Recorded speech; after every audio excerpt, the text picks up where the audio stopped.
All right, let's kick off with a few reminders. I wanted today to be a day of rest. That is my goal.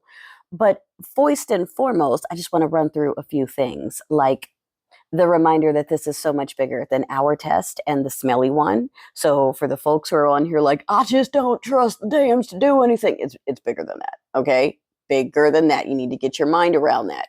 And for the ones who want to use shame as the sole reason to convince American citizens to shut up and comply, again, I inquire you to go ahead and do some in-depth introspection because what? Aren't you guys tired of looking crazy and being embarrassed?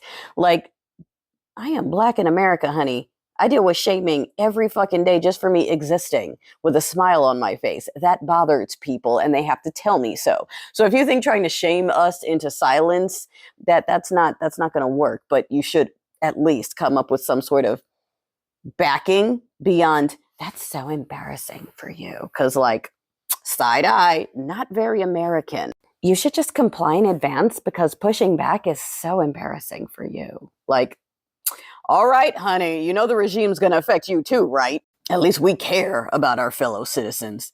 Anyway, so yes, I'm going to put a few of my friends' videos in the captions because that National Archives list is still missing, like 21 or so states. And the fact that California is one of them is interesting to me because Ms. Mayhem sent her test by mail.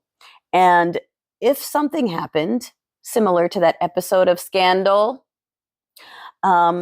then whatever might have been, in play wouldn't have been able to discern whose test it was. It would just start doing things with tests. So I'm wondering how many officials, legislators, politicians, etc., had something happen with their test. And wouldn't it be interesting if that's one of the things that pops up as well? Because as my friend was saying, now to object to some of the counts, you have to have like a certain percentage of each branch, and you have to have a written out reason why. You can't just be like, I don't like that. So there has to be some research.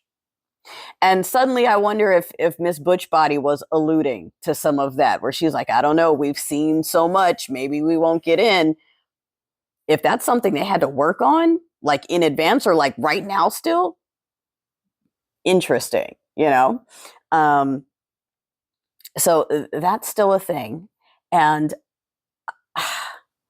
I'm with you guys on believing that Adam Schiff, when he invited this survivor of last J6, I don't believe it's so he can show him that there's going to be a peaceful trial. I know that's what he said in the interview, but I agree with my friend.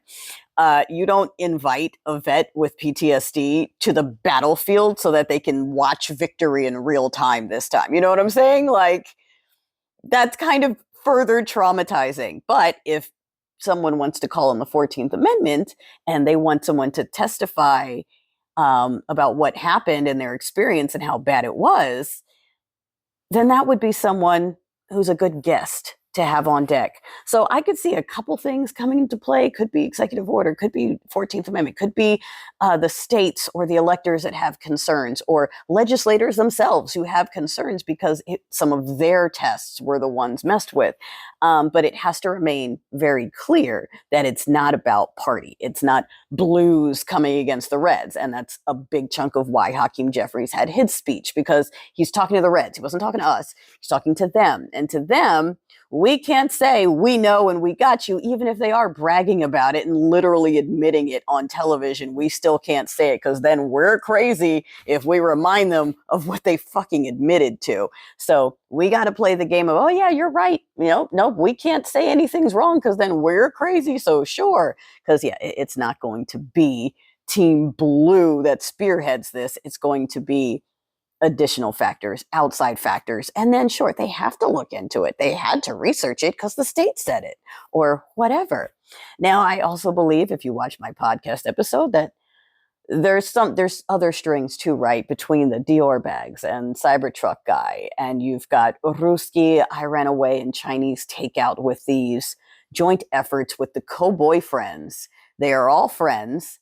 You've got everyone who's in NATO fully aware of this attempt of an Axis alignment that certain people over here are trying to suck America in so that we join Ruski and Iran away and Chinese takeout. And yeah, I don't think that other folks are interested in that either. I believe this is much bigger, and it's going to be interesting to see which pieces of the net come up. If it's going to be, I mean, yes, we have our side that's going to pop up, but the bigger side, what's that going to look like?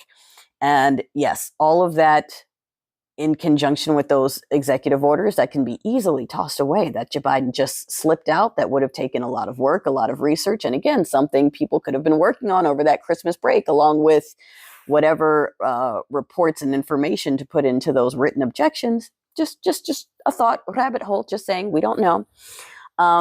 It does lead me to believe that the current administration anticipates something happening that could possibly delay the process. And and they're making sure that there's a line of succession in place for if that happens. And if that's the thing that's going on and Team Red has been seeing things that's scaring them, then yes, a party on the 19th to try to assert power when you know it's probably not going to go to you fits. That fits.